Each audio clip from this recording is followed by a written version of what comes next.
నేటి నుంచి ఏపీలో 10వ తరగతి పబ్లిక్ పరీక్షలు ప్రారంభం కానున్నాయి. ఈ నెల 16 నుంచి ఏప్రిల్ 1 వరకు జరగనున్నాయి. ఇక ప్రతిరోజు ఉదయం 9 గంటల 30 నిమిషాల నుంచి మధ్యాహ్నం 12 గంటల 45 నిమిషాల వరకు పరీక్ష జరుగుతోంది. ఈ ఏడాది మొత్తం 6,40,916 మంది పరీక్షలు రాయనుండగా వారిలో రెగ్యులర్ విద్యార్థులు 6,22,074 మంది, అటు ప్రైవేటు విద్యార్థులు 18,842 మంది ఉన్నారు. రాష్ట్ర వ్యాప్తంగా 3,415 పరీక్షా కేంద్రాలు ఏర్పాటు చేశారు. 38,958 మంది ఇన్విజిలేటర్లు పరీక్షల విధుల్లో పాల్గొంటారు. సమస్యాత్మకంగా గుర్తించిన 210 కేంద్రాల వద్ద సీసీ కెమెరాలు ఏర్పాటు చేశారు. అలాగే 156 ఫ్లయింగ్ స్క్వాడ్లను నియమించారు. పరీక్షలు రాసే విద్యార్థులు ఆల్ టికెట్ చూపించి ఆర్టీసీ బస్సుల్లో ఉచితంగా పరీక్ష కేంద్రాలకు చేరుకోవచ్చు. ఉదయం 8 గంటల 45 నిమిషాల్లోపే విద్యార్థులు పరీక్షా కేంద్రాలకు చేరుకోవాలని పాఠశాల విద్యాశాఖ సూచిస్తోంది. తప్పనిసరి పరిస్థితుల్లో మాత్రమే 10 గంటల వరకు విద్యార్థులను అనుమతిస్తారు.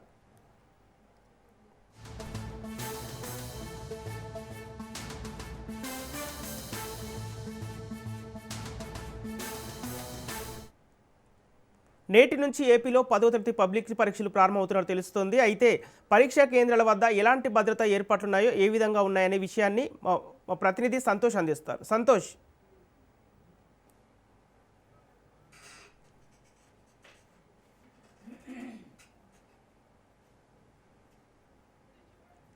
సతీష్ చెప్పండి.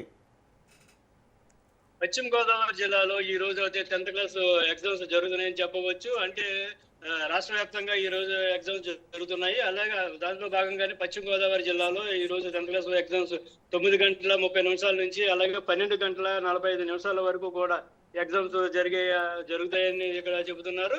దీనికి సంబంధించి అంటే పొద్దుటి నుంచి కూడా ఒక గంట ముందరే అంటే 8 గంటల 7:30 8 గంటలకు కూడా ఇక్కడ ఎగ్జామ్ సెంటర్ కి మొత్తం స్టూడెంట్స్ రావడం జరుగుతుంది.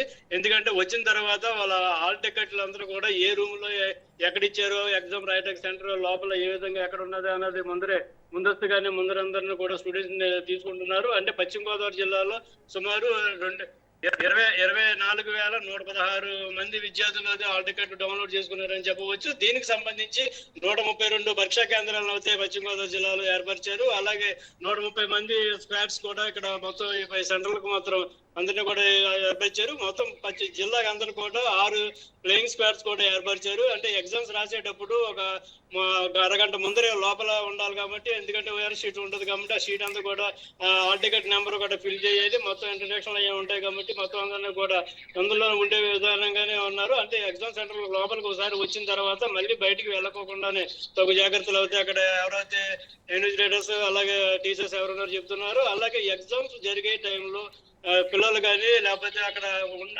టీచర్స్ కానీ మొబైల్ ఎలక్ట్రానిక్ ఐటమ్ వస్తువులన్నా ఇవి కూడా వాడొద్దు అని చెప్పి ఇక్కడైతే సూచన చేశారు. అంటే మొబైల్ కానీ క్యాల్కులేటర్లు కానీ అలాగే ఇప్పుడు ఎగ్జామ్ కి సంబంధించి ఎవరైతే టీచర్స్ ఉంటారో ఇన్విజిలేటర్స్ ఉంటారో వాళ్ళు కూడా లోపలికి ఎలక్ట్రానిక్ ఫోన్స్ కూడా పట్టుకెళ్ళొద్దని చెప్పడం జరుగుతుంది.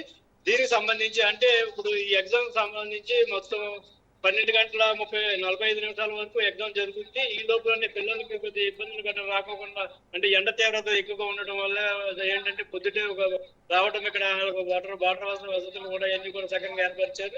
ఇక్కడ ఎగ్జామ్ ప్రతి సెంటర్లోనూ కూడా 144 సెక్షన్ అనేది విధించారు. అంటే 100 మీటర్ల వరకు కూడా ఎగ్జామ్ జరిగే ప్లేస్ లో ఎవరిని కూడా అంటే ఎగ్జామ్ జరిగే టైంలో ఎవరిని కూడా లోపలికి రాకోకుండా మొత్తం పోలీసులు బందోబస్తు ఉన్నారు. అలా పేరెంట్స్ కూడా వచ్చిన వాళ్ళు కూడా దూరంగానే అంటే ఎగ్జామ్ జరిగే టైంలో దూరంగానే ఉండేలాగే ఇక్కడ పోలీసులు కూడా ఇక్కడ బందోబస్తు ఇక్కడ చేయడం జరుగుతుంది. దీనికి సంబంధించి అంటే ఈ రోజు అంటే 16వ తారీఖున ఈ రోజు మొదలైంది. 1వ తారీఖు వరకు వచ్చే నెల 1వ తారీఖు వరకు కూడా 10th క్లాస్ ఎగ్జామ్స్ జరుగుతున్నాయి.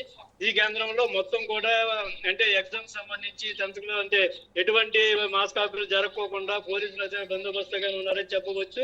కొంత స్కూల్ అంటే ప్రతి మండలాల నుంచి కూడా కొద్ది సెంటర్లు ఎక్కువగా ఉండడం వల్ల పిల్లలకి కూడా దూరం నుంచి వచ్చే వాళ్ళు కూడా త్వరగానే వచ్చేలాగా ఎగ్జామ్ సెంటర్ కి 1 గంట ముందరే లోపల ఉండేలాగా మొత్తం అన్ని కూడా ఏర్పాటు చేశారని చెప్పవచ్చు.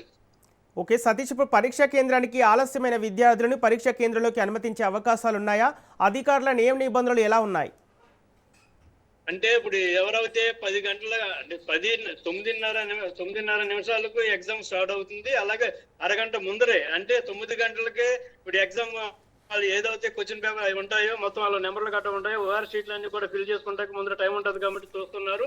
అంటే ఎగ్జామ్ అంటే వాళ్ళు రావడానికి 1 గంట ముందరే అలా చేశారు. ఇప్పుడు టైం అవుతున్నా సరే ఆ టైం అలాగే ఇంకా 10 నిమిషాలు టైం ఉన్నది. ఇంకా ఈ టైంలో కూడా ఎవరు లేకుండా స్టూడెంట్స్ అందరూ కూడా లోపలే ఉంటున్నారు.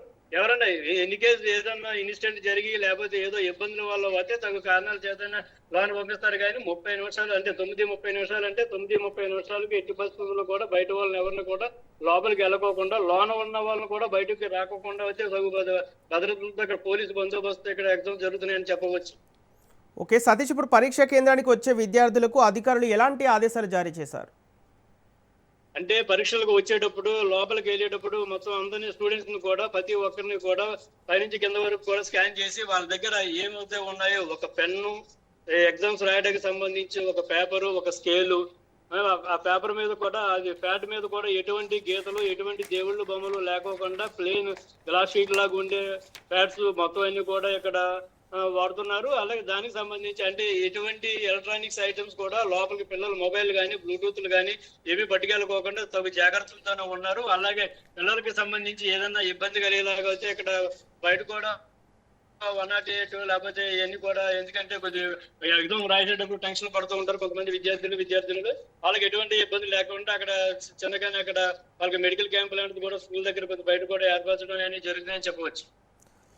ఓకే సతీష్, ఇప్పుడు అంటే వేసవికాలం కావటంతో అంటే పరీక్షా కేంద్రానికి వచ్చే విద్యార్థులకు అధికారులు ఎలాంటి భద్రతా ఏర్పాట్లు చేశారు?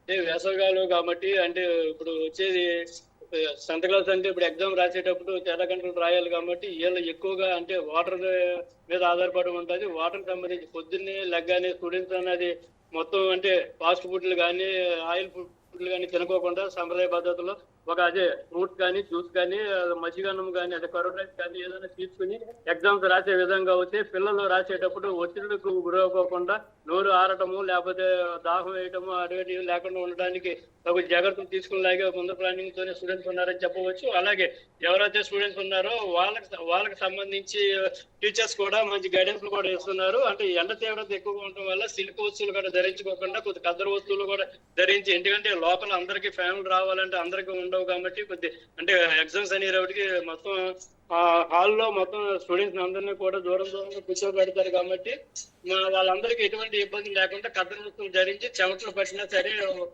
ఎగ్జామ్ సీట్ మీద చెమటలు గట్ట పడుకోకుండా మొత్తం కద్దరు వస్తువులన్నీ ధరించి వాళ్ళ సేఫ్టీ తీసుకున్నారని చెప్పవచ్చు. ఓకే సతీష్, అంటే పరీక్షా కేంద్రాల వద్ద మొబైల్ వినియోగం కానీ ఎలక్ట్రానిక్ పరికరాలకు సంబంధించి అప్డేట్స్ ఏంటి?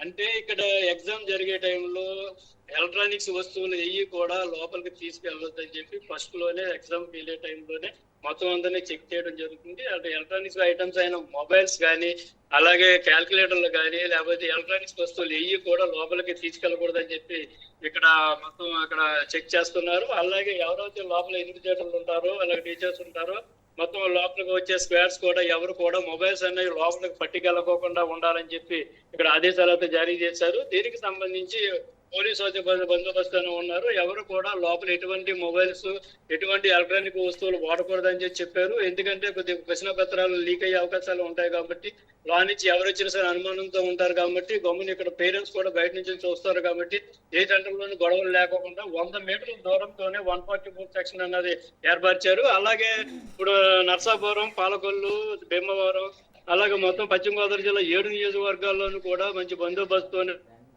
మొత్తం కలెక్టర్ గారు ముందరే జారీ చేశారు. ఎటువంటి మాస్ కాపీలు జరగకూడదు, మాస్ కాపీలు జరిగినాయంటే అది ఎంతటి వారైనా సరే విక్షేపించేది లేదని చెప్పి కలెక్టర్ ఆదేశాలు జారీ చేశారు.